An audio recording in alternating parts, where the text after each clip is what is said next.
You see it yet? What's up, Snap Mac? Man, I have a good deal I run across today on the old Cornwell truck. A good one. Good one. Probably the best one yet.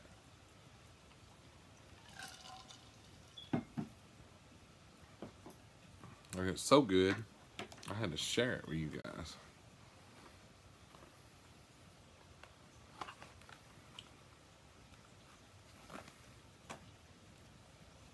What's up, Matthew Cox? I got a good one, good one, good one.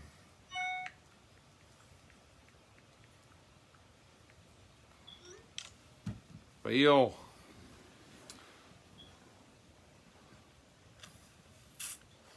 He did. He showed up today, and it's actually the first time I ever bought anything from the Cornwell guy. I always just deal with my Snap-on dude. So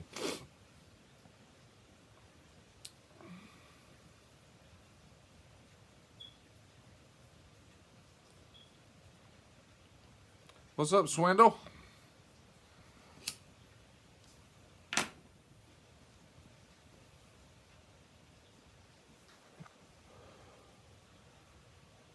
Oh yeah, that's what I was telling you about. That's this is a side panel off of 806, and there's the other panels on it.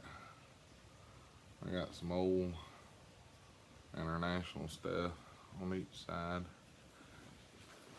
That's my living room wall. But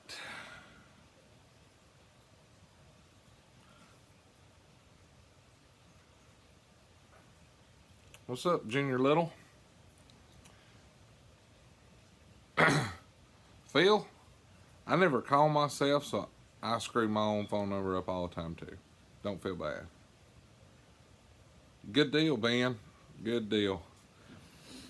Well, today, the old Cornwell guy showed up, and I was piffling around on his truck. And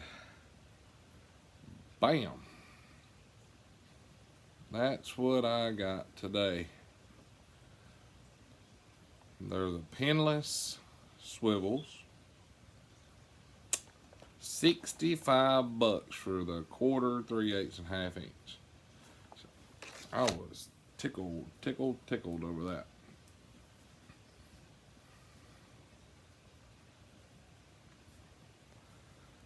He was trying to talk me into buying the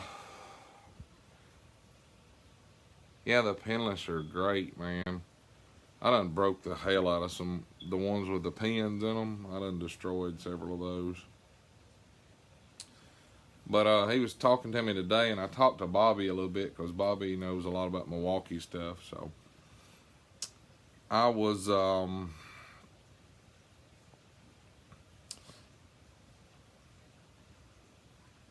he was gonna get them, but you was scared of them. I've had pretty good luck with the gear wrench stuff. I'm pretty damn rough on them. But what did I buy today? The pinless gear wrench, quarter, 3/8 and half inch, $65. So anyway, he was talking. I was looking at the Milwaukee set, and he offered me a half inch drive, a 3/8 drive, a flashlight, 2 of the 5.0 batteries, and a charger. And he offered them to me for $950, and Bobby said that was a little steep. So we're gonna renegotiate next week, maybe. I've been looking at the Snap-on, but I don't know. I'm not sure what I'm gonna do yet. The damn half inch was so heavy. I was worried about doing, suspension work, holding above my head, and that's gonna be rough.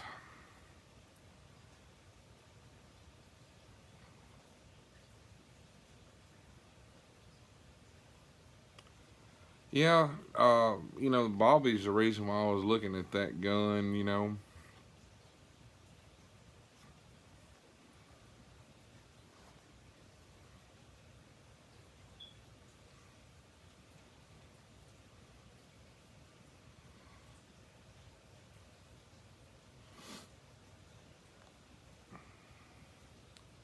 Right.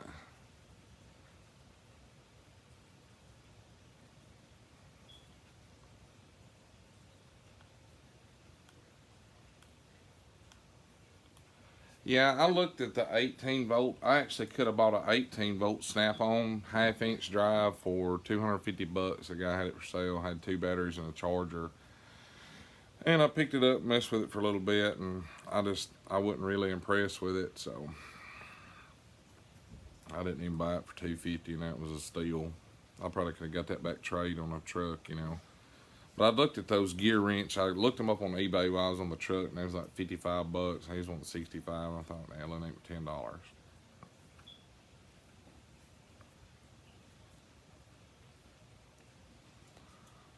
Junkie, you like those that Milwaukee, don't you? I've seen that video where you had that half-inch drive.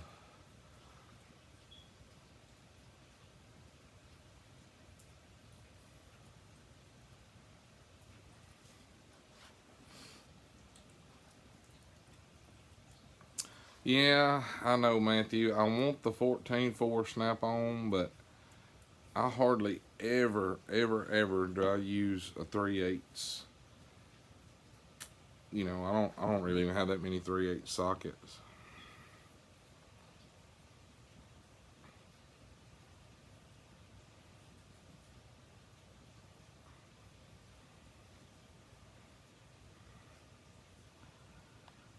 Yeah, you're probably right. I've got the 24-volt Cobalt, but it's really not. It's not. It ain't got the balls. It may have one ball, but it don't have both, and they're definitely not big ones. Most of the time when I use impact stuff, I'm working on suspension.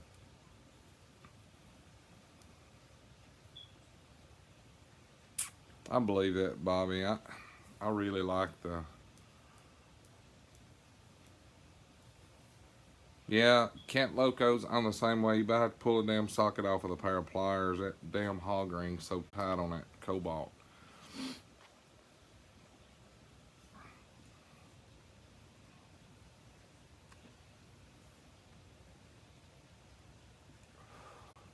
Yes, Mr. Mike, I own a 24-volt Cobalt impact, brushless. Sure do. And it hadn't really impressed me. It don't have that much torque.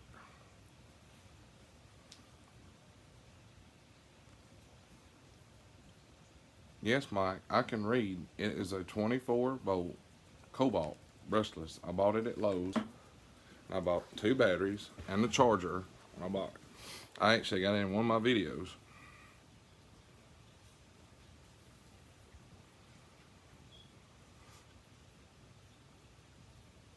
I got it in one of my videos. It had like a half-dead battery, and we was putting a brake chamber on. I was using the cage off a brake chamber, and I was wondering if it would have enough juice to get it, and it did.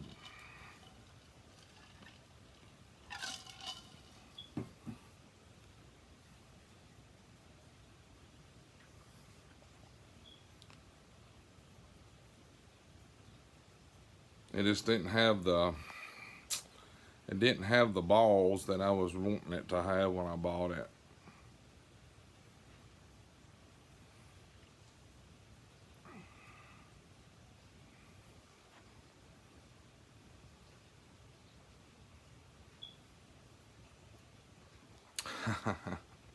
I heard that. Yeah, the Cornwell guy, he's been pushing me pretty hard to buy that Milwaukee. I do. I like the warranty it's got. Um, those damn batteries are freaking high though, man. Bad high.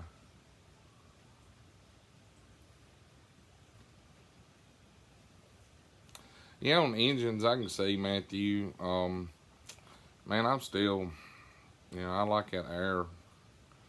I got a small air impact. It's an Ingersoll Rand. It's a real small one. I use a lot on working on engines.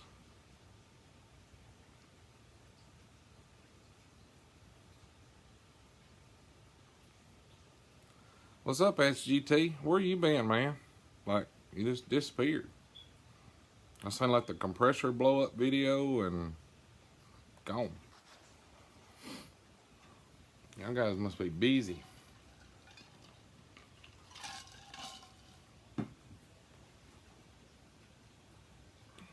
Yep. I know the feeling.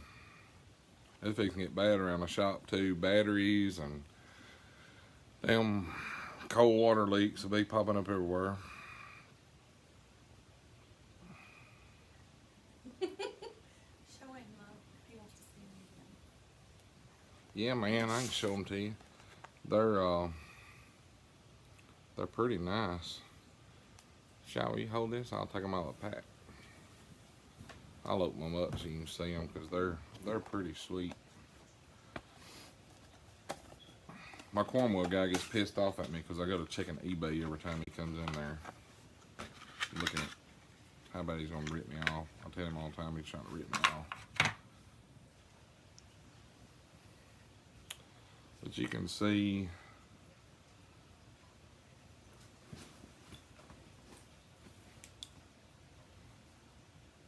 how it's made in there. They're actually pretty daggum sweet. I got a snap-on one that I use a lot, but it's of course it's the pin. It kind of has the pin in it. But they do pretty good.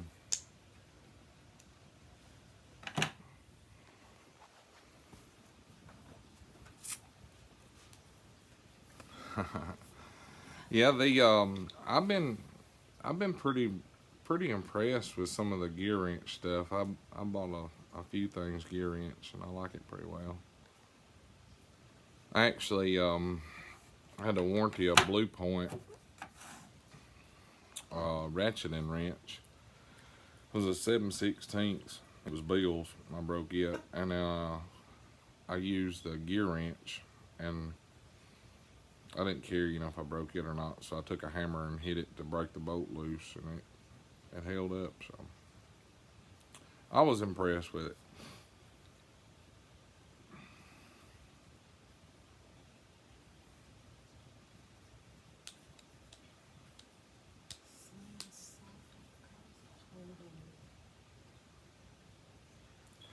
Yeah, I'm pretty much done with the pin swivel sockets. I broke a pin in one, like it just snapped plumb off.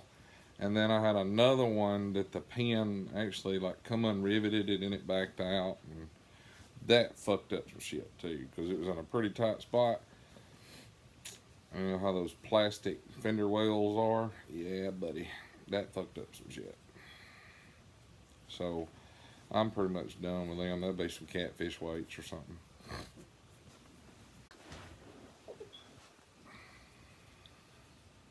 I do. The Cornwell truck's got a crescent wrench. I think they call it like the twisted sister or something. Y'all seen that? The handle's twisted, so you push that on the flat side. It's pretty cool.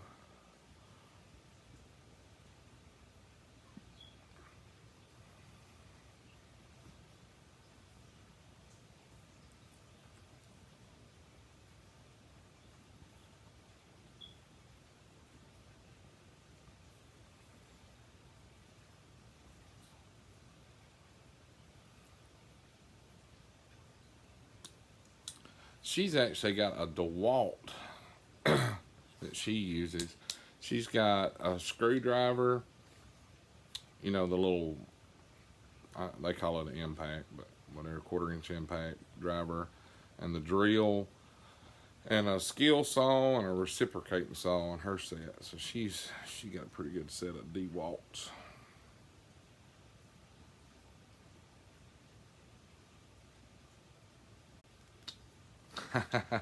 Matthew, I love cool shit.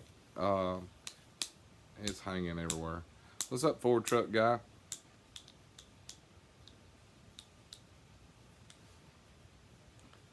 If it ain't pink, it ain't the same. Walmart's got some Krylon. It'll be like $1 a can. That's what we'll do.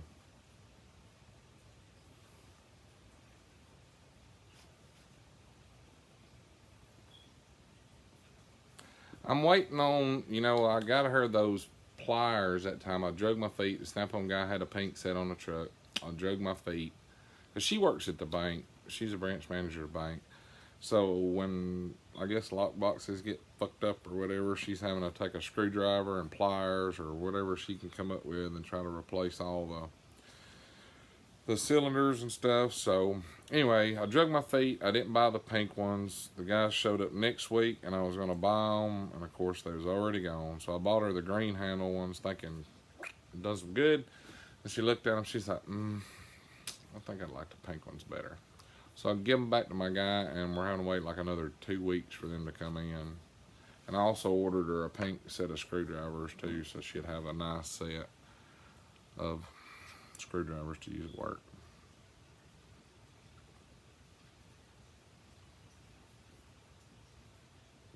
If I had your money, Bobby, I would buy her a pink Impact. I'd have her a pink Mr. Big full of pink tools, and I would use her box instead of my box.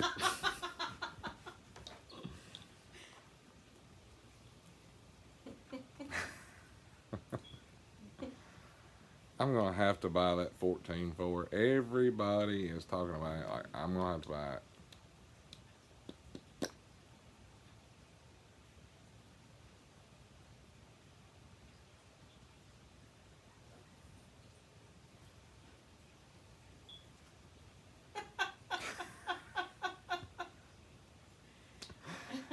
She might have got tired of slamming all them doors. See there? You probably gonna have to do some extra work. Like you're probably painting some shit or remodeling some shit now. Man, Bobby, I tell everybody I'm so damn broke. My farts don't even have a cent. That's bad. Y'all missed the cussing that I give the Napa guy today. I know in my little live stream test, I ordered that oil pan and I ain't got they didn't send the pump with it. Well, I still ain't got the damn pump. That was like last week. So, today was the day that he got one more cussing. It was bad. He don't work at the store. He's actually the outside sales rep or whatever, because we're a service center and we keep a bunch of fucking parts and pretty much just a money pit is what that is.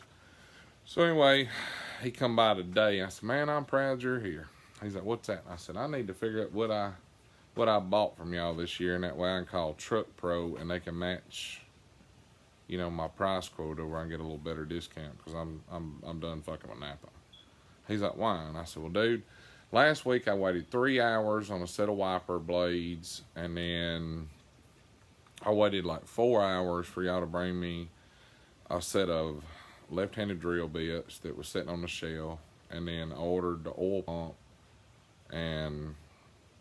or ordered the oil pan with a pump. Y'all sent me the wrong damn pan, didn't have the pump with it, and you was gonna make it right. And it's a fucking week later, I still ain't got it. And he said, well, man, I hate you feel that way.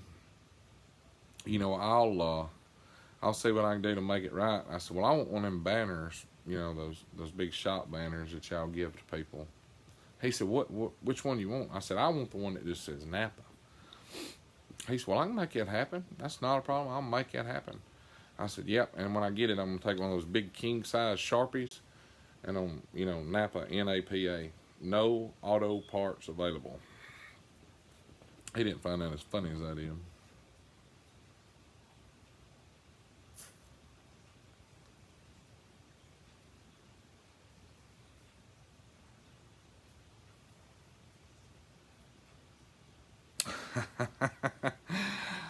Matthew, I'm the same way, man. I don't mind spending money for tools, but I just want to make sure if it's a big chunk of money like that, it's going to be something good, I've kind of got burned on battery impacts pretty bad. I bought a DeWalt, then I bought the Cobalt, and then I bought a Bosch electric ratchet.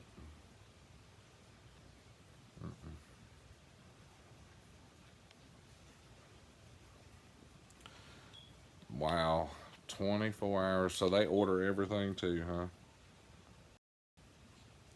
It's bad. Our Napa is so bad.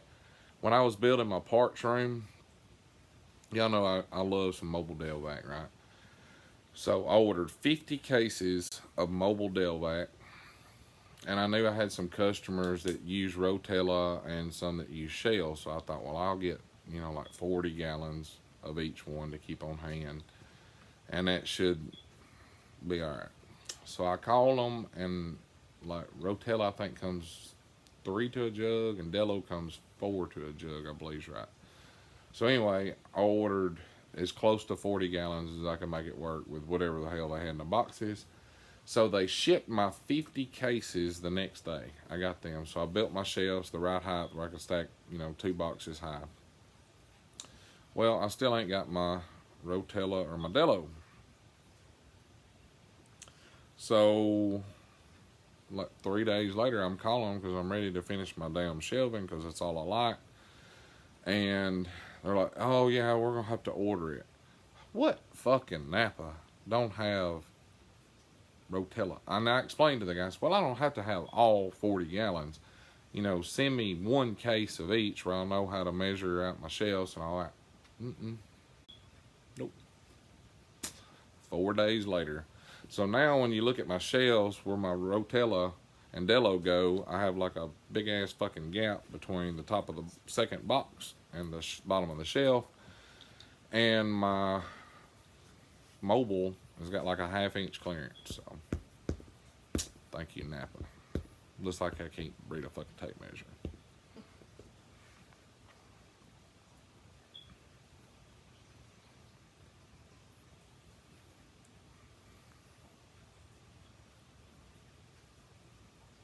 I didn't know that Truck Pro and Napa was owned by the same place.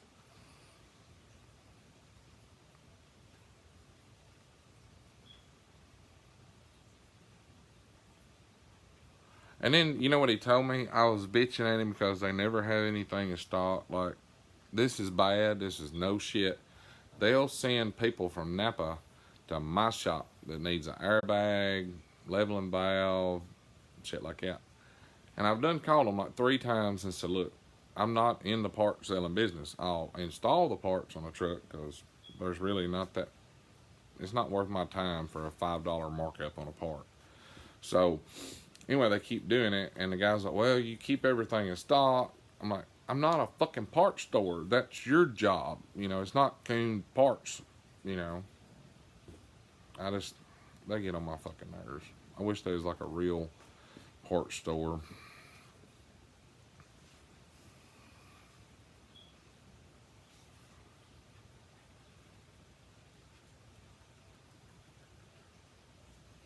Junkie, you keep a lot of stuff on hand? Like, I try to keep at least 2 of every single airbag on all of our trucks, a set of shocks, or at least 2 shocks, 1 full set of brake drums, and 1 full set of brake rotors on everything, trucks and trailers. Of course, filters of every single truck engine that's in our area, period. Like, I don't even have I don't have anything with the word Volvo on it, but we've got filters for Volvos.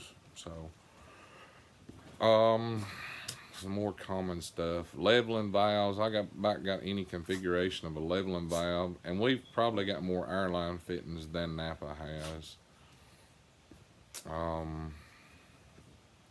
Battery cables of all kinds. We try to keep stuff like that. Of course, you're right. We've got alternators, starters. I think I've got 18 or 19 AC compressors, and the dryers, kind of, you can make it work with what we've got.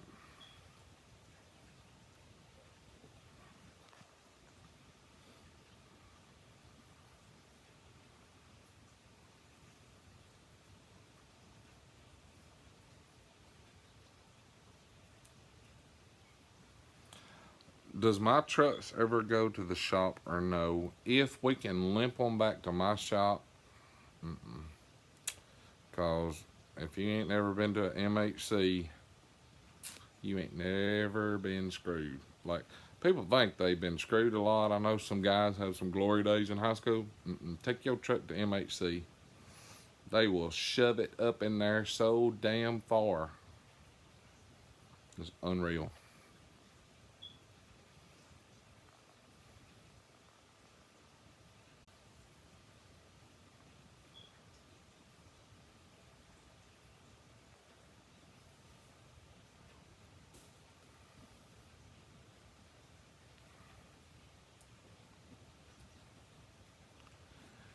Yeah, we keep a lot of, like, I hate those quick connect airlines. I hate them son bitches. Like, I wish they would have never ever come out with quick connect airlines. Cause them fuckers are going to leak. It ain't if, it's when, and how damn bad is it? I do not. That is a pet peeve of mine. I cannot stand the air leak on a truck. Like, I will spend 6-7 days straight tracing down an airline and replacing whatever it takes. Like, when you cut the key off and you go home for the weekend, when you come back, if that truck's sitting on 110, by God, it better fire up and be on 110. I do. That's exactly what I do, Matthew Cox. I will spend a fortune. I had a 94 International one time, and this is no shit. I guarantee you I spent $5,000 on that truck. Every single fitting that was on the truck that had a quick connect on it, I got rid of it and put a quick regular compression fitting on it.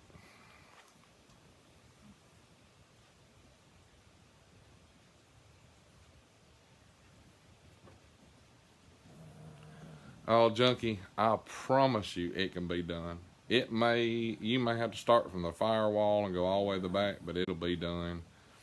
It will be done. I cannot stand the air leak.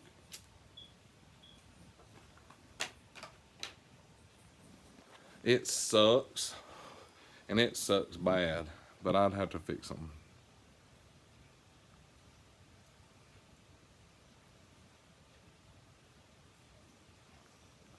My problem is, like, let's say for an airbag, for example, you're going to replace an airbag on a truck. It's gonna happen. So usually when you pull them off once, them fuckers is gonna start leaking. It won't be right away. It'll usually be within a couple of months. I don't know. I fucking hate it. And if you buy a used truck and put that fucking undercoating all over everything, man, it's a pain in the balls. God, I can't stand to mess with damn quick connect airlines.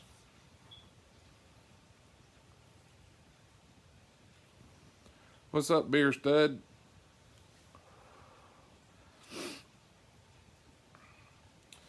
That airline leaks is probably my biggest pet peeves, period, other than a dirty truck. I can't stand a dirty truck. Our guys can get a truck washed twice a week if they need it, but they're too lazy to pull into a damn drive-through truck wash and get their truck washed.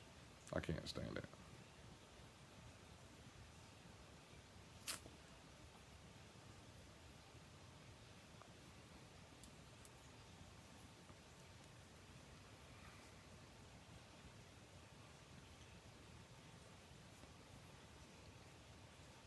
Hey, Junkie, I got to tell you about these new wheel seals. Matthew, you and Phil D need to check these bad boys out if you've never run them. They're Meritor wheel seals, the push-in kind. Y'all seen them?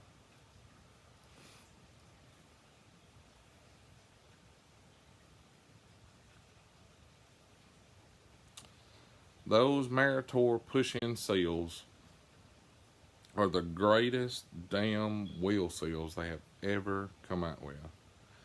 Instead of having to use a driver to drive them in, like, you think when you put it in there, like, this bitch is gonna leak. It's gonna leak. Man, all you have to do is just I use a rubber mallet. I don't even use the hammer part. I use the handle, and you just barely tap it in, and the damn thing will slide up in there. Don't know how it works. Once it goes in there, it will not leak.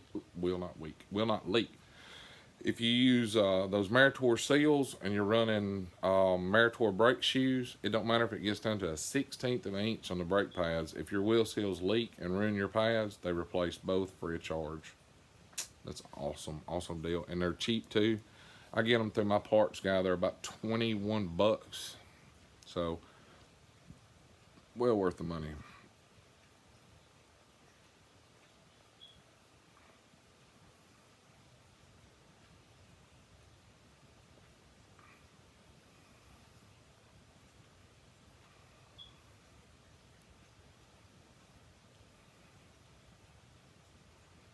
We're a trucking company, Mike. We have our own shop.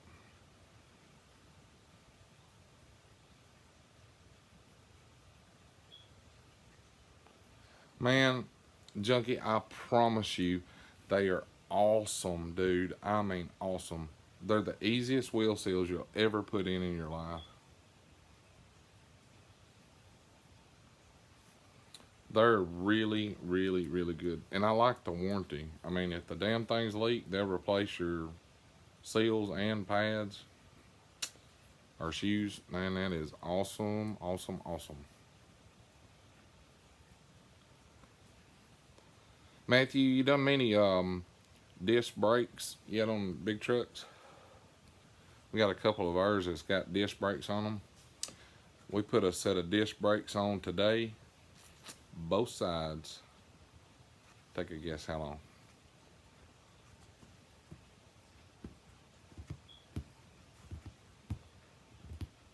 I got on one side, he got on the other side, in the shop, out the door.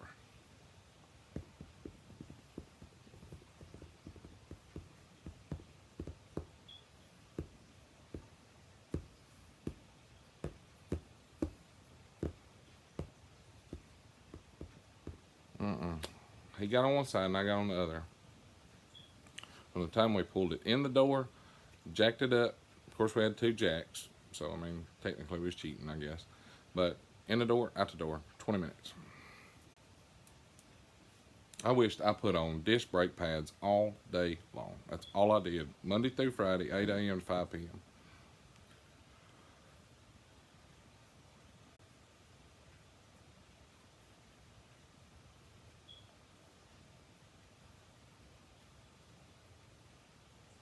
Well, that was torquing the wheels back down, putting all the damn bling bling back on them, out the door. I wished that I had disc brakes all the way around on every single truck. Those bitches are awesome.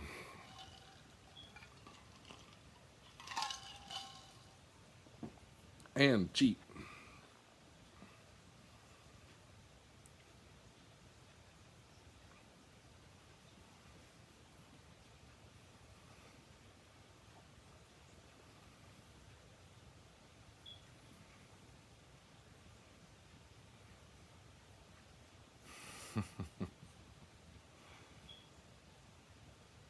Junkie, y'all have a lot of issues with hydraulic lines and stuff. I know y'all have to deal with salt and shit up there a lot.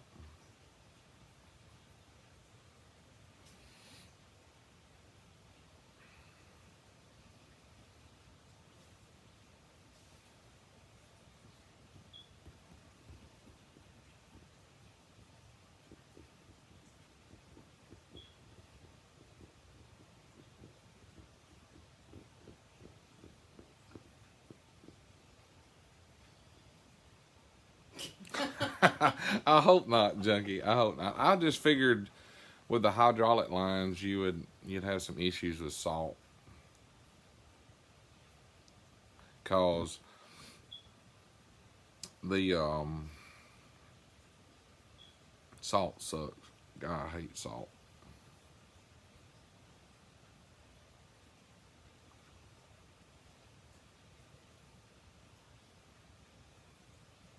Like Bobby, he probably like Bobby's salt is probably what they put in them red beans and rice. Like his truck's probably, other than what falls off French fries, is what salt they see, which he is blessed.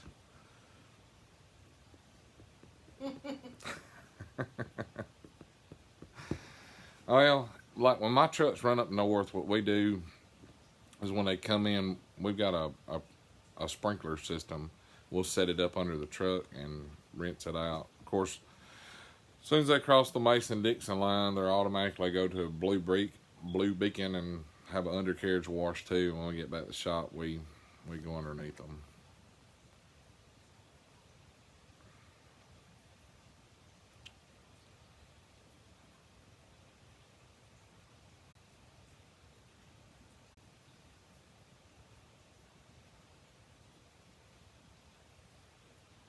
Yeah, man, that salt is bad. I know you probably have to deal with it, Mike, up there in Indiana.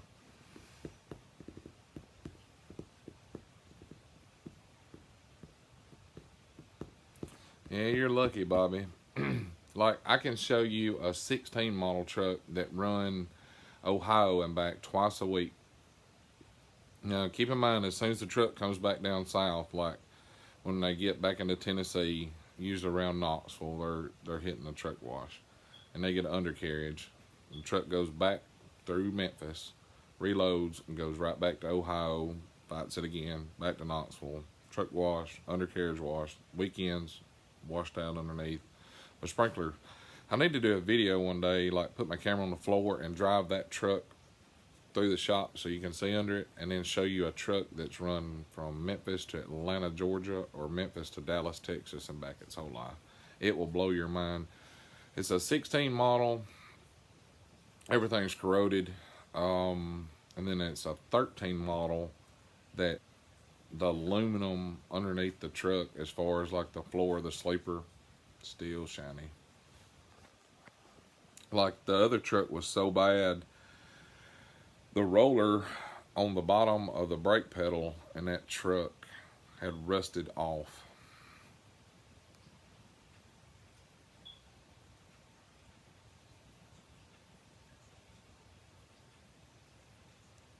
Yeah, Bobby, we'll take some little girls. Sure will. I've been trying to adopt one. They say I cuss too much.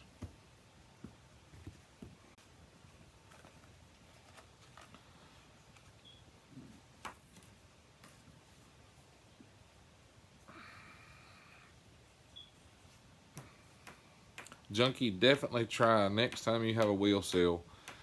Try those Meritors. You'll be done with National Seals or any other brand, man. Them things are a time saver.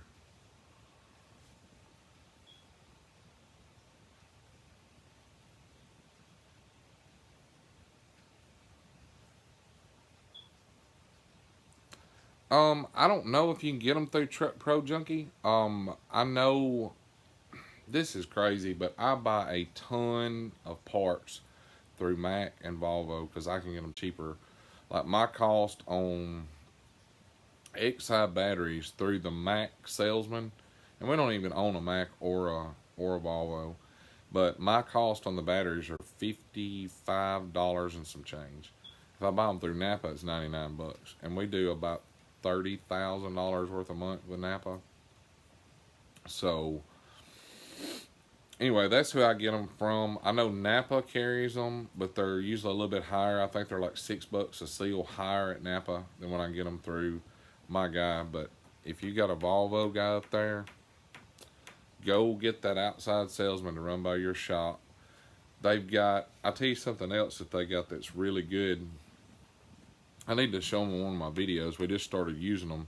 They got a new rubber glove, and it's a lot thicker than like the black nitrate gloves that you get at Napa or whatever.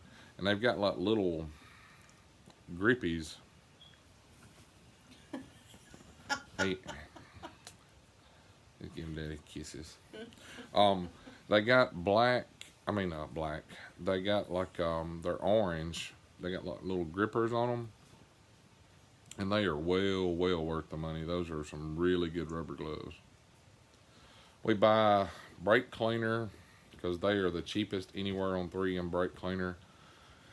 It's about $1.95 a can if you buy 5 cases. They carry those wheel seals, those Meritor seals. They're cheaper on brake shoes and balanced brake drums than anywhere else too. We buy a good bit of parts through them.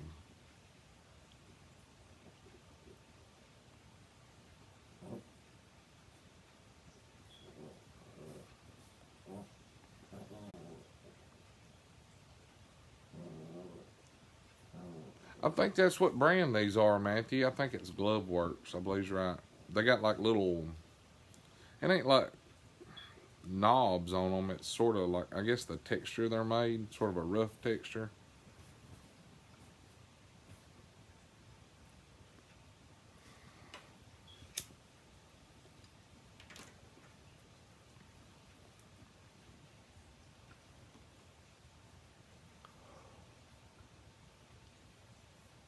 All right, we'll see. Yeah, my Snap-on guy's been trying to get me to get some of that hand cleaner. That comes in like a half-gallon jug or whatever. And yeah, I bet it's the same gloves, Matthew. I'll check and look at the box tomorrow. But that what the fuck was I talking about? I didn't get sidetracked. Talking about them knobby gloves.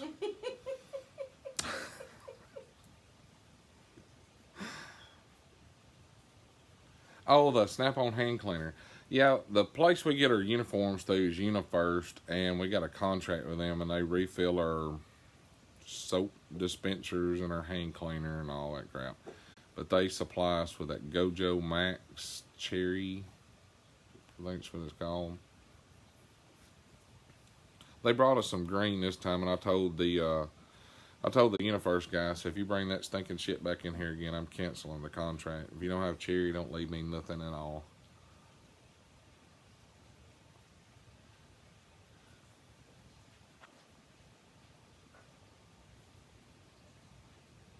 Yeah, that delivering to the shop is what my favorite part is. Because nothing sucks worse. Like, and it's fucking terrible. I shouldn't be this way, but I am. Like, if I leave, we're probably a mile from Napa at the most, at the very most, a mile. If I leave the shop and go to Napa, there's there's about 4 trucking companies in Boonville. If I walk into Napa and some of their people's in there, whether it's their mechanics or whatever, or if it's just general people, man, they just talk and talk, and I'll be in a hurry too. Like, I've had a damn reefer broke down, need to hurry up and get back to the shop. You know, have to run and grab something just to keep it going, and oh my god, it sucks so bad. Yeah, the cherry smells so good. I really like it.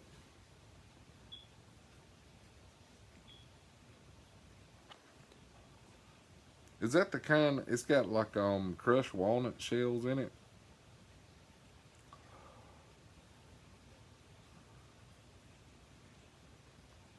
See, I'm old school. I still like the lava soap. Like, that's what I have in my office. I'd like to give you guys a tour one day of my our compound that I call it. But we got a trucking office, and it's a pretty good size office. There's 1, 2, 3, 4, 5 offices in there. And in my office is in the back. That's the one I shot the little video, the little thank you video in. And then there's another office kind of next door. It's all under the same roof, but it's kind of like sectioned off. And the middle office is our brokering office. And then we got the truck shop, and I have a desk in the truck shop and all that. And then, but anyway, in my office in the trucking side, I've got a bathroom in there. Because I'm pretty crappy. I'm picky about where I go do a number 2. Like, bad picky. Like, you know, when you drop a big bomb, and it's got that splashback effect. If that water, I need it to be my water. Like, nobody uses my bath. Shy uses my bathroom, but that's okay. because her water is the same as my water because we live together at home, so it ain't no different. But I am picky about my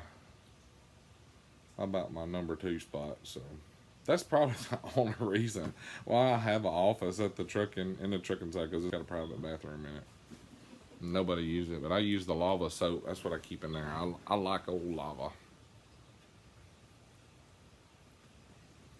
I don't know if you ever had Votec or not, but the Votec I went to had like the big round hand washing thing where you step on the pedal and it squirts the water out of the little holes in the top. And they had like this little thing on the wall, and you pushed up on it and it dumped powder out in your hand. That was good hand cleaner, hand soap too. I liked it.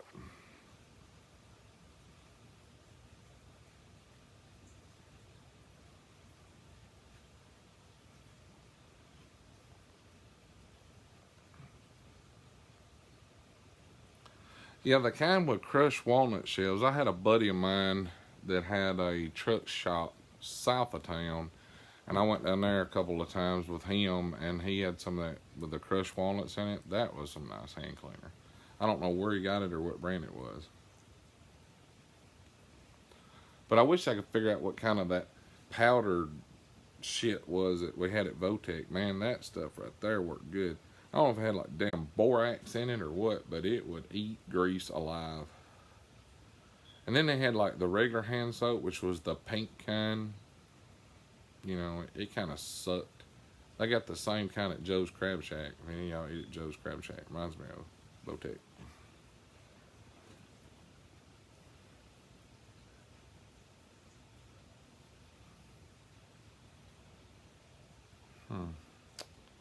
I'll have to try some. I need to try some of that Snap-on kind. I'm sure my Snap-on guy will give me a bottle just to try, because he's pretty good about tossing me some shit. Like, he's the one that got me hooked on them damn socks. Like, Shai needs to video the sock washing day.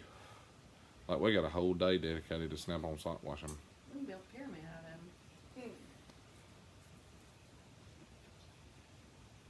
Is that Cresto the stuff that George and Riley used that was waterless? I don't remember.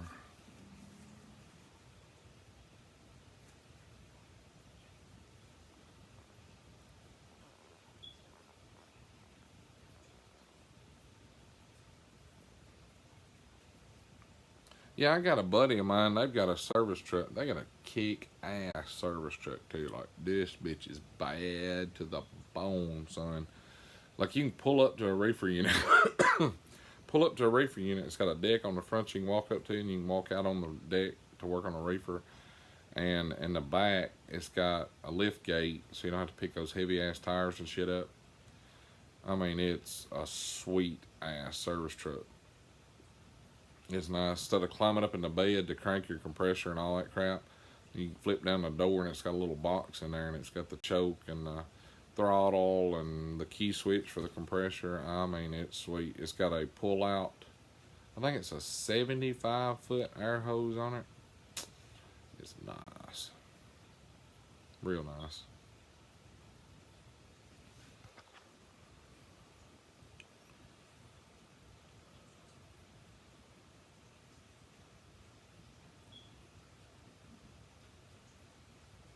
All right, Matthew, let me tell you about the service truck that you need, okay? And I know where there's one at. And we're probably fixing to buy this one and add a service truck. I know where there is a Snap-on truck. One of my good buddies used to own a Snap-on franchise here. And he got married to a chick, and she worked at a hospital. She actually worked at, what was that, University of Alabama, Birmingham, or whatever. Anyway, she did some kind of teaching, nursing, some crap. Anyway, so he sold, there was a dealer there, and he was going to drive a long way away, so he sold his Snap-on franchise to the guy that I got now. Anyway, his truck that he had before is actually, I know where it's at. But it is a kick-ass. If you can find a Snap-on, old Mack truck, whatever, any kind of those bread truck type trucks, that is what you want for a service truck. You know, because most of them's got the lifts on the back, so it's easy to pop your toolbox in there. You know, like you was talking about in your video, you had to move some of your stuff out and put in a service truck. Those are the way to go. Like, put your rolling box up in the front. You can have a steel work table, you know, so you can work on brake chambers or whatever inside the truck if you need to, like it's raining, and mount a vise, whatever. Of course, they come with a generator. Most of them's got a rooftop generator / air conditioner, whatever. But they'll run a grinder, you know, all your battery chargers. I mean, they are top notch. If it's 115 degrees, run up in there, shut the door. That's the way to go. Then you can mount your compressor on one side, vent your exhaust out the floor. Plenty of room for a tire rack. I mean, those are sweet. And most time, like this truck that's actually for sale, still got all the tool loops on the ceiling and the walls, and it's pretty nice. And you can get them cheap too. I can buy that truck for right at $3,500 or so.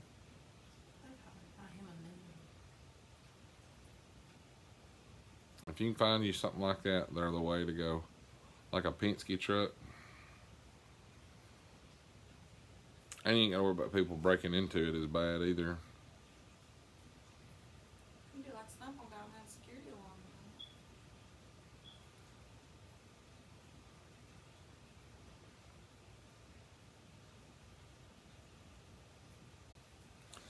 on Oh, they're looking for like a 3/4 ton. There's a guy here in town that's actually got a truck that's set up pretty nice.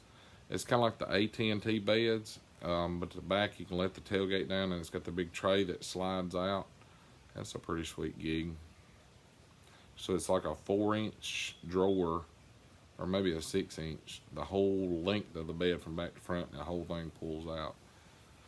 That's pretty nice. So you can put all your long shit, tire arms, and 3/4 inch torque wrench, shit like that. But I like the box trucks for a service truck, because you can put those mountable lights on top, see at night real good, and they're really nice. That is definitely the way to go. Like if you ever decide, hey, I'm service truck on my own, that's the way to go. Because you can pick you up some steel wheels. I mean, you can buy brand new steel wheels, or you can get those refurbs and then get hooked up with a Southern Tire. You know, and they'll do the wheel trade-ins or whatever for like $25 and refurb them. And then you can leave some trailer tires mounted on steel. You know, like what we try to do, we keep at least one trailer. Well, actually, we've got 2 trailer tires mounted on steel, and we've got 2 drives mounted on steel of what we use, and then, you know, some loose tires. Like we keep about 4 new tires on the truck, and then as far as recaps, we try to keep a couple of recaps and a couple of used tires.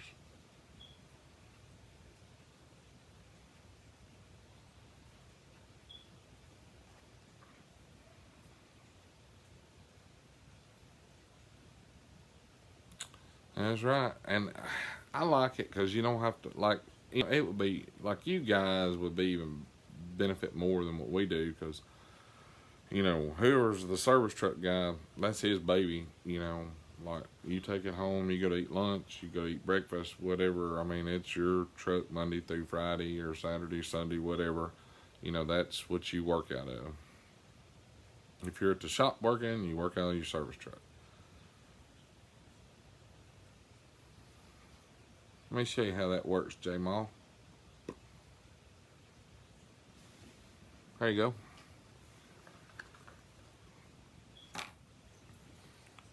Like, that's what they should do for you guys, because, man, that would be so much better. You could just roll your box out there, raise it up on the lift, shove it in the truck. Done. You know, next week you pull your crap out, somebody can put theirs in.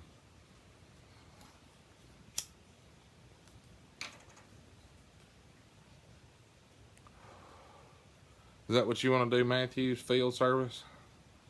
Or you like rather be in a shop?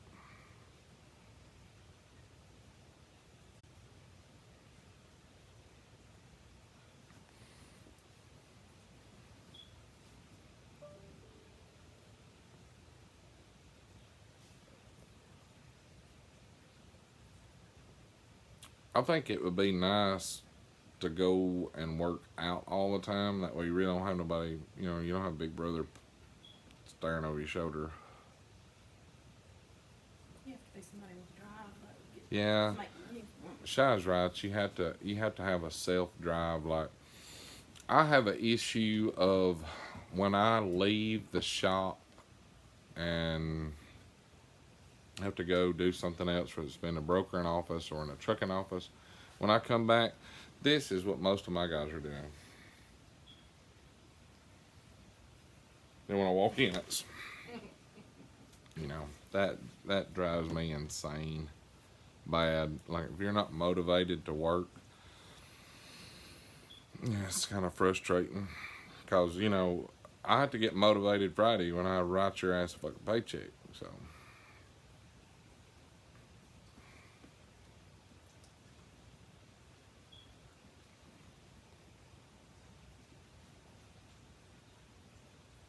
Yeah, I hear you, Matthew. I know, and I seem like I pick on MHC a lot, I guess, because I deal with those guys a good bit, because I still have to go down there and get a lot of proprietary parts, or however you say it, pack car only shit. And you'll go in the shop, and there'll be 6 mechanics watching one mechanic work, and everybody's full, and, people wonder why it's 2 weeks to get in. That's a good idea, Matthew. That's a really good idea. And I get so pissed off, like I'll call down there at RMHC, I may need, a part that's just Peterbilt only. And or Kenworth only. And fuck, they may not even answer the phone. You may ring. You may do that for 5 minutes before somebody picks up the phone. It's usually some little girl. You're like, I need parts, and I know all the guys in parts. So I may be like, is so-and-so busy? And they're like, hold on, let me see if I can track them down. And they'll be out in the shop shooting the shit with the damn mechanics,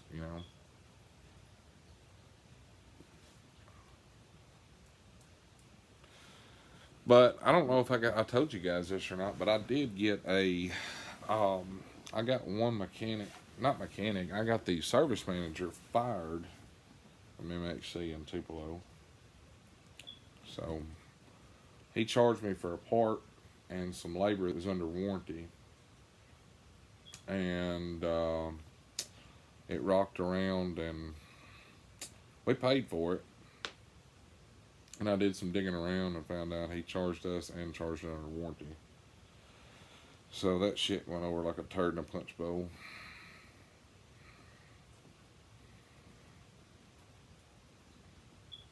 I can't stand the damn thief either. Like, even if you don't steal from me, I don't like it,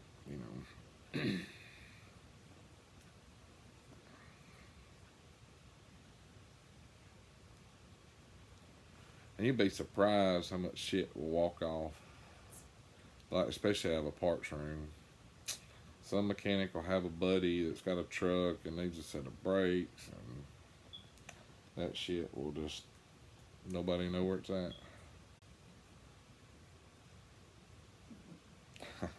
Matthew, if you was close, I'd put you on it, and we'd work out some kind of commission deal where you could make some really, really, really good money. Like, I think you could do, a 70-30, 60-40 split. That's what I'm looking for, somebody that's honest, that I don't have to call every 2 hours and make sure you're actually working. I don't have to worry about parts coming up missing. That would take a lot of stress off, and it's a lot of money to be made. I mean, a lot of money. There's only one truck shop in Boonville, and that guy will rip your ass off. That's why a lot of people come to us, because, like, let's say you put a compressor and dryer on your truck, and you go over there and you're like, hey man, I need you to charge it for Freon. Dude's gonna hit you for $300. I can walk up there and plug it up to the machine, hit a button, leave it the fuck alone, come back in 30 minutes, crank the truck, give me $15 plus Freon. I'm happy.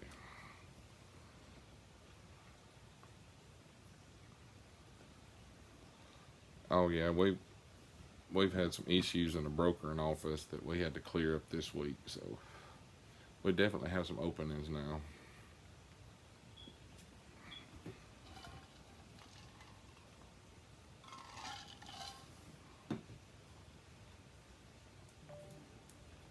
But there's a lot of money to be made on a service truck if you got a guy that'll work. You know, that's the problem. You know, Matthew, people will say that I'm cheap, but I don't know, man. I think walking out there and plugging up 2 lines and hitting a button on the AC machine and making $10 clear profit plus, you know, about $1 a pound on top of my Freon cost, that's not too bad, you know. I'll push a damn AC machine to the front of the building and plug it in the extension cord all day long for $10 clear profit. Because as long as you do people right, you're gonna have plenty of trucks sitting there waiting to work on them. Now, as long as you don't go to jacking people around and ripping them off, you're gonna keep work.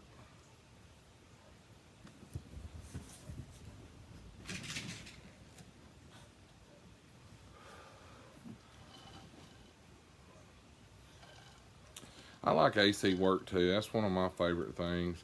I don't really mind electrical work. It's frustrating at times, but I don't really mind it.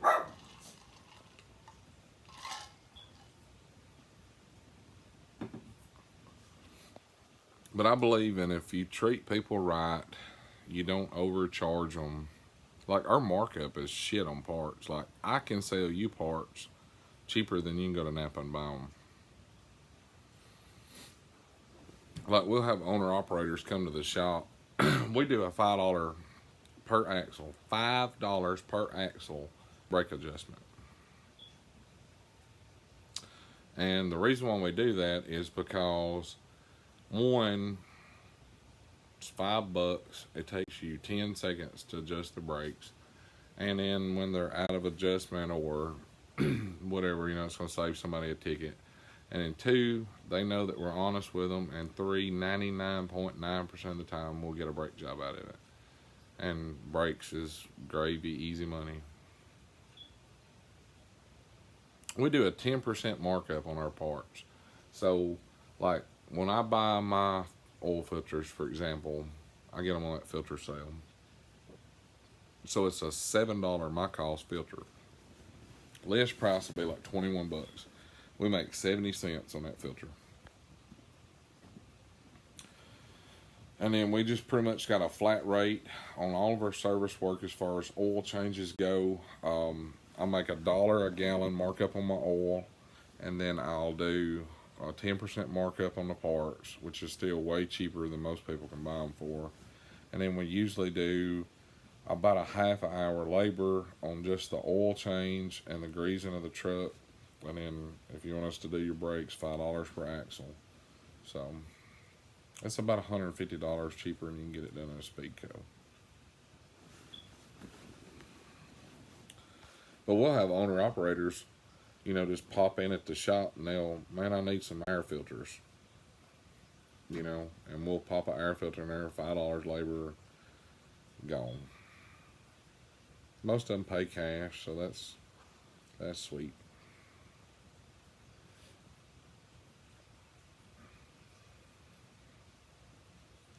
You know, I wouldn't mind if that's all we did all day long was brake jobs in the shop. I think a guy could make a killing. Brake jobs and like sticking on batteries, maybe some AC work. See you, Beer Stud. Appreciate you coming in here.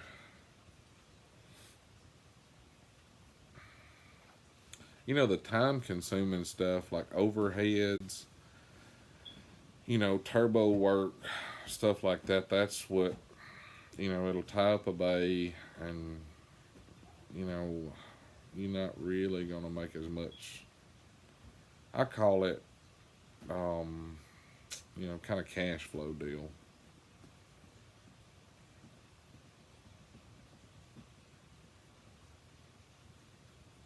You like doing overheads?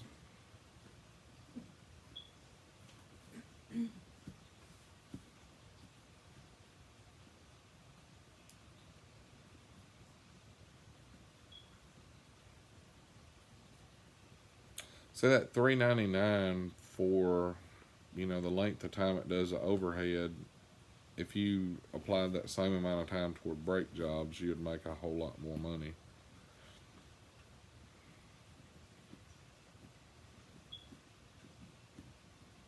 Just like on a standard service call, if it's after 5 p.m., instead of ripping people off, like, I know we had a truck get shut down at the scale, probably 2 years ago in Tennessee. And the guy wanted like $450 to go 12 miles to the scale.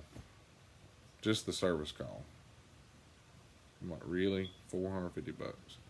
I could have left here and in a big truck, loaded, getting 5 miles a gallon, and drove to the scales, fixed the truck, drove back for about maybe $175.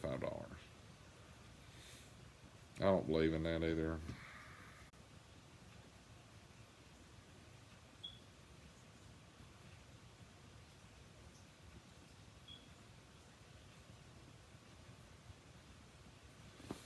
You guys have to watch Shiloh's new video. It's going to be coming on tomorrow night. It's pretty cool. It's got her babies in it. Wow. $145 an hour, 4-hour minimum, plus $1.75 a mile just to show up.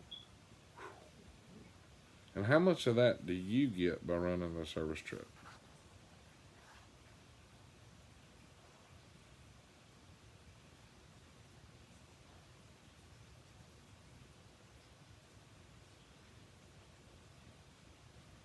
Like, do they cut you do you get like half the service call or something?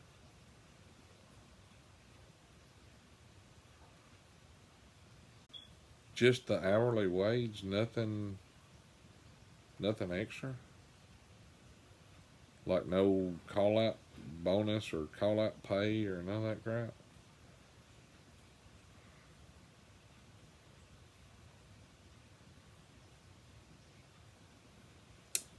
Wow. See, I think in a situation like that, I would probably just do a flat rate, $150, and depending on how far away it was, I might charge a little bit of fuel, but I would split whatever the call out is. Let's say that $150, you would at least get 75 of it plus half of the, mileage. Say if it's 30 miles, I'd probably charge $60. So you would get half of the call out fee of $75, plus then you would get $30 for having to drag your ass out of bed in the middle of the night, plus overtime. Like I'd probably charge the labor, I'd probably do like $85 an hour, and you'd probably get 50 of that. I think that's fair. Because at the end of the day, you still got to pay for the truck and the insurance and all the shit that goes with owning a service truck. But I mean, you got to take care of your mechanics. A lot of places don't realize, but a mechanic and a good driver is probably the most important thing, because you can teach anybody how to dispatch a load, but without a mechanic, because them fuckers are gonna break down. I don't give a shit if you bought one off the lot today, the damn thing's gonna break down. I don't know if y'all seen the video or not, brand new with issues that I got, but that was a brand new 2018 trailer pulled in the shop, and bam, issues. But anyway, and it never even had a load on it. It comes straight from the damn dealer, straight to our office, and there it is.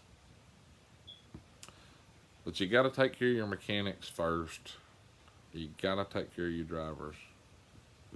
Like, to be honest with you, your mechanics need to be your grandchildren. As far as like, the parents treat shit. Like, the mechanics need to be your grandkids, and you spoil their ass, and your truck drivers need to be your children.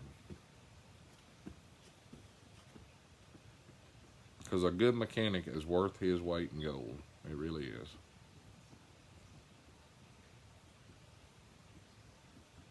Have you tried the new Bosch system that they got out for big trucks, Matthew? I don't know if Phil's still in here or not, but that's a pretty sweet gig. It's a tablet, and all the software is the same platform. You know, no matter if it's a PACCAR or Cummins or Detroit or Volvo, Mac, whatever, every one of them's the same platform. They all look exactly the same how they work. So, like when we go from the Cummins to the PACCAR, everything's different and it sucks. Yes, the green one.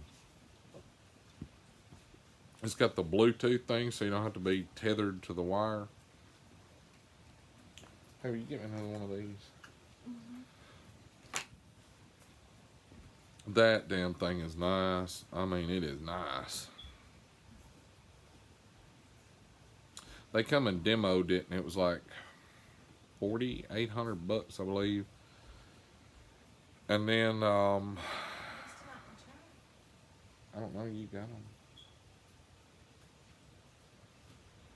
but they're I think it was $4,800, and it was like $2,600 a year. But it does all the platforms. Well, the one he had that he brought, you didn't have to input anything. Like, you plugged it up like you would the PACCAR or whatever, and then you click the identify vehicle, and it automatically pulls up the... Of course, you have to click, you know, whether it's a Cummins or whatever, but... And then it kind of like opened up another page. And then that's it. Like, you plug that bad boy up, hit identify vehicle, it pulls the VIN number, and you pretty much go to work from there. And what I liked about it, like, you know, the turbo actuator and all that, which the PACCAR software's got it, but you have to go through like several different little windows to get to that point. We'll see you, Bobby. But you have to go through several little windows to get it to the point where you have to do it. And that one, like, it's got like little pictures at the top, kind of like apps on a phone or whatever. Like, if it's something to do with turbo, you hit the turbo button. And then, you know, it drops down and it tells you all the crap you can do different to it. It's pretty damn nice. I'm thinking about buying one of those.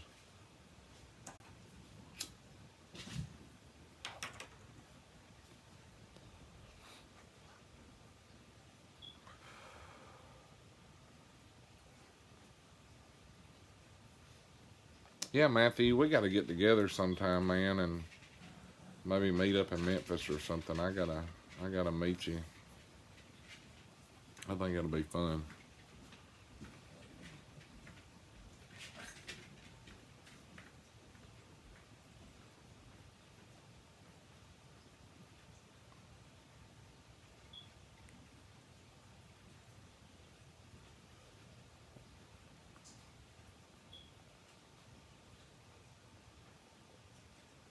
$3,500 for all the OEM software on a laptop.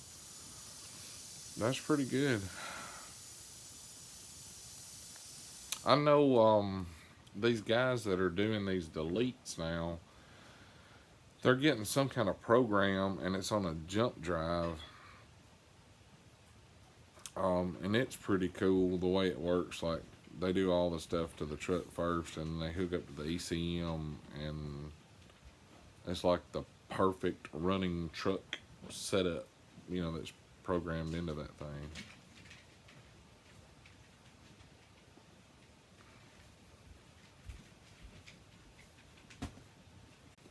Thank you.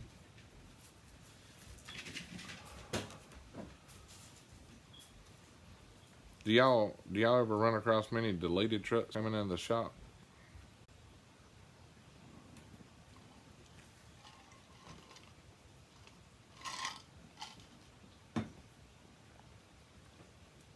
Because we've worked on a few, like, and you can always tell it too. Not like tell it by looking at the truck, but the driver always gets out of the truck like, okay, my boss said you cannot hook a computer to it.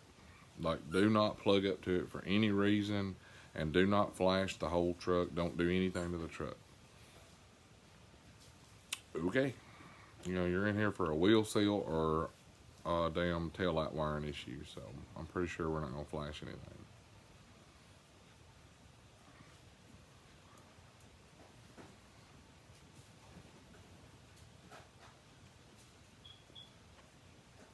So y'all won't touch them at all. See, Pat Car got so bad about it. They was like they just have to turn their head because there was so many people getting Pat Car trucks deleted. You know, around the 450 to 500,000 mark. You either delete them or go bankrupt. That's your only two choices at that point.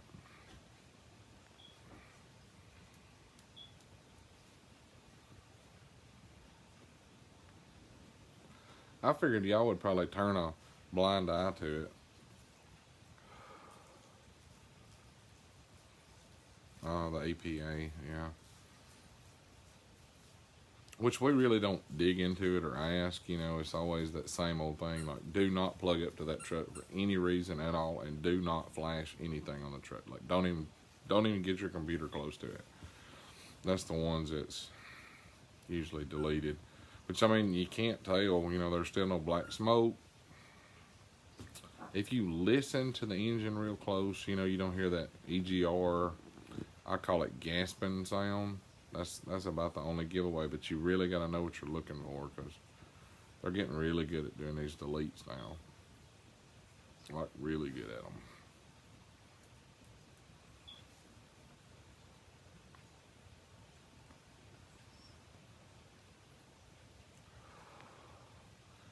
Yeah, most people, you know, they don't get them deleted till after the factory warranty's out.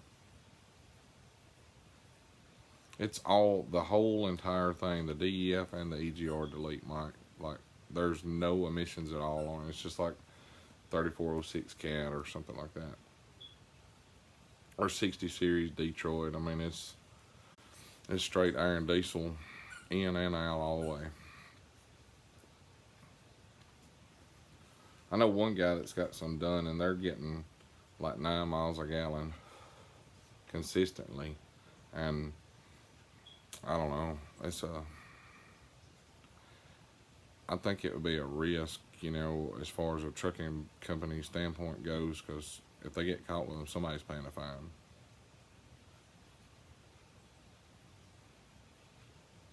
Well, I know he's carried his, like, he had some issues, like some major issues with a lot of the emission stuff, and he had them deleted, and he's carried them back to the dealership to have warranty work done, and you know, they've worked on it and fixed the stuff, but of course there's no emissions problem, so it's just simple shit. Usually it'll be like a tensioner pulley, and they're always going out on Pat Car. Like, you can take it to the bank, you're gonna have a tensioner pulley issue.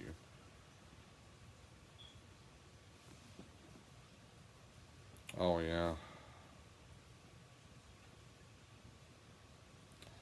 No, it's not a catalytic converter. It's kind of like a ceramic filter, I guess is more what it is. And I guess they have to bake them is the proper way to do it, but we don't bake. Have ours taken out and baked. We take them out, purple power, and water hose, and all the crap washes out of them. Stick them back in the trucks, and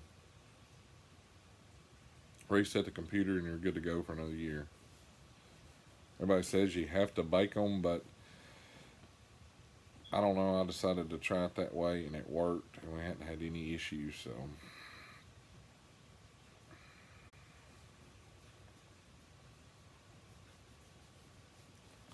they kind of look like those. I don't know if you ever seen those old gas heaters with a honeycomb looking. I don't know. I guess it's ceramic. Is that what that stuff's made out of, Matthew? It looks like ceramic. I don't know. Maybe some kind of porcelain or something.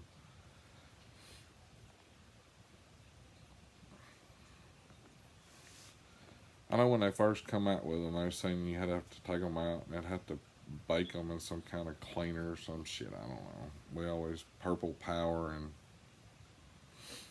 water hose. You better have plenty of them clamps on hand because damn things are gonna break. It kind of reminds me of that stuff that's in those old gas heaters. That's what it looks like. Y'all have a lot of issues with your doser valves and those Detroits. I know Pat cars, you're gonna have to replace the doser valves too. They're pretty common to go out.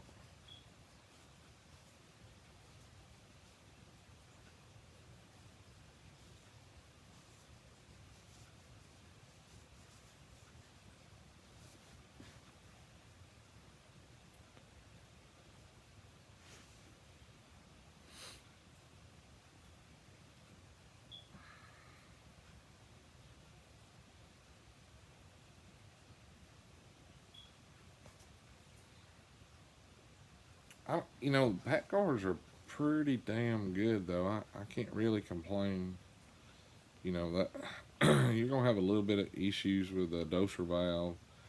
You're gonna have issues with the idler pulleys, and then just that there's a couple of air fittings that's on the side of the engine you're gonna have to replace, and it's like a dealer item only. Damn quick connect screw and brass fittings, but they're I like working on a Pat car. They're pretty simple to work on. They remind me of a 60 series Detroit kind of with emissions, if that makes any sense.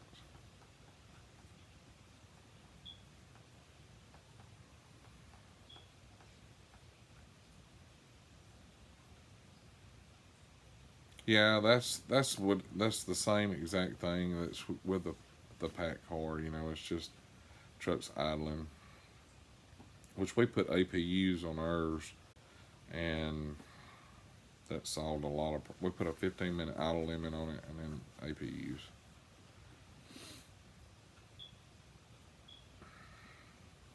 That helped more than anything, the idle limit, because we would still have guys.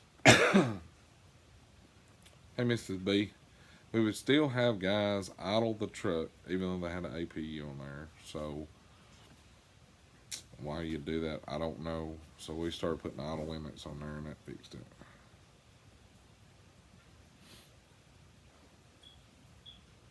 Yeah, I don't think it would be. I don't think it'd be poisonous. It just stinks like damn it when they're regening just from the heat.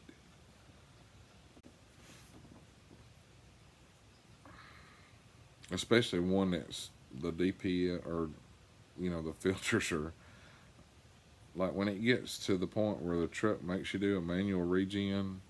Oh my God, it smells terrible. It's amazing how hot them things get too.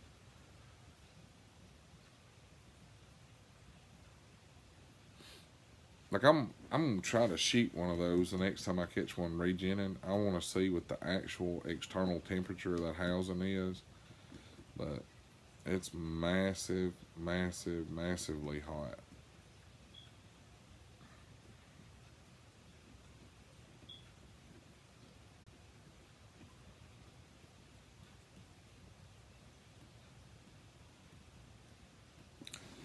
Yeah, I'm gonna say it's probably better than 8 or 900 at least on that housing. I mean, God, man, I don't say I don't melt the damn plastic on them trucks. It's hot.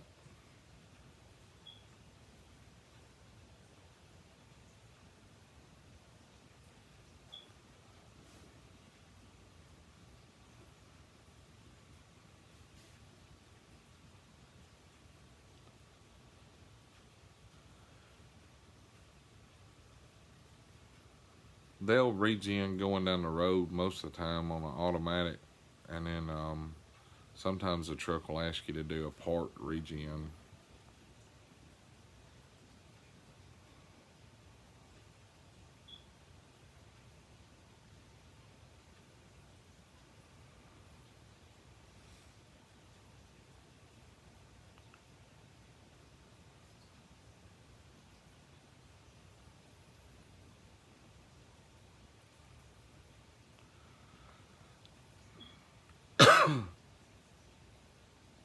Yeah, we went through a pretty good um, truck inspection this year. Like they come and looked at pretty much every damn thing.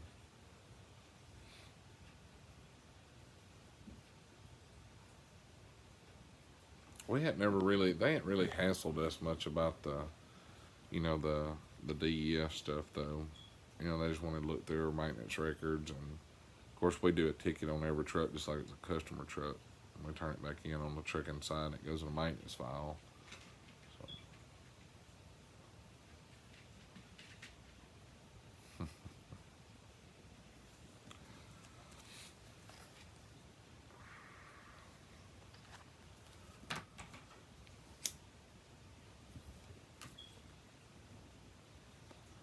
well, Matthew, I can buy a service truck and send it up there, and you can just start running Memphis area.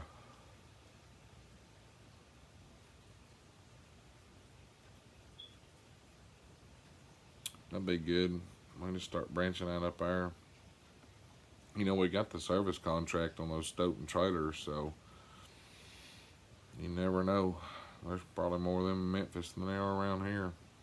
Of course, Irvin's got some guy contracted with them that's doing their service call, but I don't know how good it's working out for them.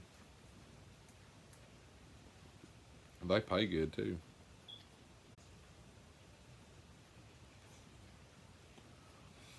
Well, pretty much all you'd have to do, Matthew, is have a mobile service truck, listed on truckdown.com, because you'll get plenty. You live in Arkansas, so you'll get a shitload of them at the scales. Like, we just buy you a camper, and you can just clock in every day with them. Thanks, Chapman. I appreciate that. I'll have to check that thing out.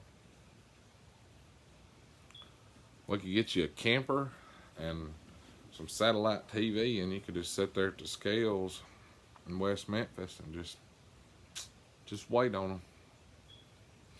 Kind of like shooting doves off a power line.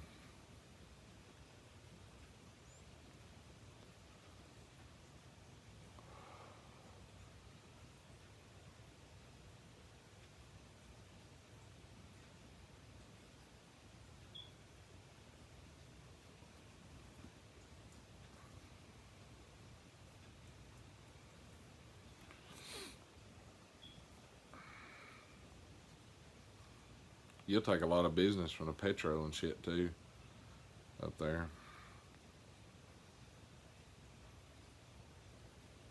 There you go. That'd be perfect. Perfect, perfect, perfect. When you want to come pick you up a truck? There you go. We'll get you a damn service truck and you just zip back and forth. Every morning pop in at the scales with a dozen donuts and drop some business cards on the floor. Go to the other scales, chunk in a dozen donuts. Just stopping in, guys. Say hi, how y'all doing this morning?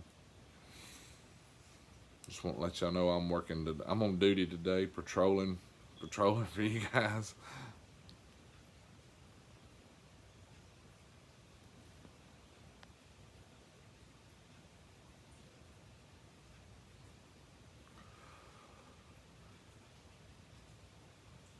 There you go. Man, you'd be like the man on a mission right there with a dozen donuts. Be like, I know you guys are gonna get hungry around lunchtime, so if I had a service call back out here around lunch, I can bring y'all some crystal burgers or something. Yeah, you can count that as expenses. Be like, yeah, guys, I'll see y'all back here maybe at lunchtime if y'all get one or something, I'll bring y'all back a crystal burger. Shit, they'll have 4 brakes shut down sitting there waiting on you.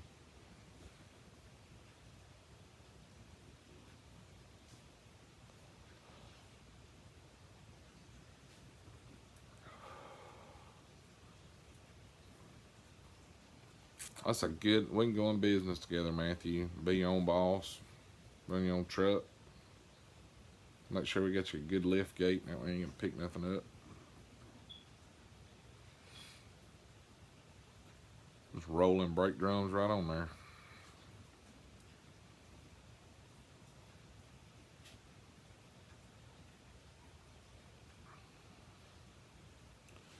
Well, guys, I guess I'm fixing to, yeah, make sure you keep the receipts. Keep plenty of receipts. Well, guys, I guess I'm gonna wrap this thing up. I gotta get up about 4 in the morning and get started. Chapman, I'm gonna take a look at that video and check that thing out. You guys have a great one. I appreciate y'all hanging out with me for a little while tonight and just chilling with us. So y'all have to check out Shy Shy's video tomorrow night. It's gonna be pretty good. She's got a good one made with the babies. Y'all can see how we treat the babies. I appreciate that, Chapman. That's pretty damn cool right there. So, well, you guys, thank y'all again, and we'll catch y'all next time. Y'all be safe. Matthew, don't work too hard. Y'all have a good one.